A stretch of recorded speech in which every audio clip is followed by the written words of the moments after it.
Bienvenido, hoy me complace mostrarle la nueva base de datos Matisse Power 4U, y esta base de datos le permite encontrar fácilmente un video para ayudar a responder su pregunta matemática. La nueva base de datos es compatible con Phoenix College, echemos un vistazo al sitio.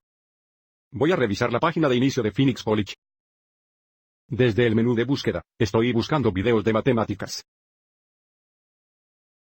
Haga clic en el enlace de recursos matemáticos. Y luego los videos de matemáticas a la izquierda. Entonces, aquí está el nuevo sitio o base de datos. Las instrucciones son muy simples. Seleccione el curso de matemáticas, luego seleccione el tema y luego el objetivo.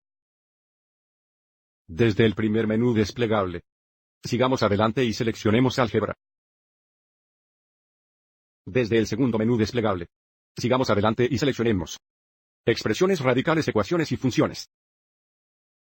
Luego, para el tercer menú desplegable, seleccionaremos el objetivo, vamos a elegir simplificar radicales. Entonces, clasifica todos los videos y solo muestra los videos relevantes.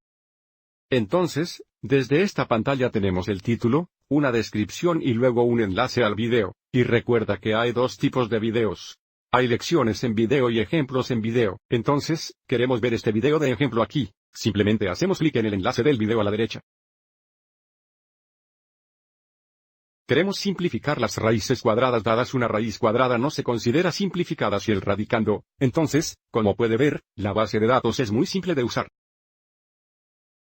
Una vez más, los pasos son seleccionar el curso de matemáticas, seleccionar el tema y luego seleccionar el objetivo.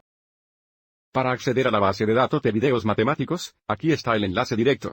Pero como mostré antes, probablemente sea más fácil ir a la página de inicio del Phoenix College y luego buscar videos de matemáticas. Quiero agradecer especialmente a los departamentos del Phoenix College que hacen posible esta base de datos. Gracias al Departamento del Centro de Enseñanza y Aprendizaje, al Departamento de Web y Medios Digitales, así como al Departamento de Tecnología Institucional. Espero que encuentre útil esta base de datos.